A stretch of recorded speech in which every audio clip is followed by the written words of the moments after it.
Halima, fille de nomade, a été excisée au plus jeune âge et mariée à 13 ans à un homme qui en avait 25. Un destin banal dans cette région aride du nord-est du Kenya, où 80% des femmes sont illettrées. C'est bien plus que la moyenne nationale de 12%. Je n'allais pas à l'école avant. On était toujours dans des endroits reculés et je devais m'occuper du bétail. Majoritairement peuplée de Kenyans d'origine somalienne, cette région autour de Wajir est minée par les attaques récurrentes des Chebabs. Ici, plus de 4 femmes sur 10 sont mariées avant 18 ans, le double de la moyenne nationale.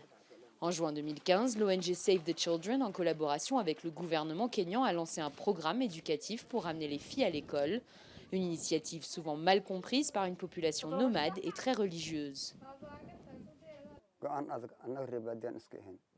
C'était difficile pour moi d'accepter de mettre ma fille à l'école. En tant que nomade, on allait de village en village, on bougeait tout le temps. Mais avec le temps et une fois que nous nous sommes installés ici, j'ai accepté de la scolariser. L'ONG donne une compensation financière de 26 € par trimestre, une aide qui a permis de convaincre Adan et d'autres familles du village.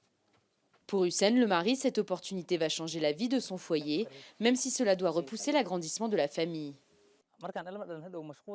Ne pas avoir d'enfants maintenant, ce n'est pas un problème. La raison pour laquelle j'accepte que ma femme retourne à l'école, c'est pour qu'elle soit éduquée, mais surtout pour lui permettre de trouver un travail.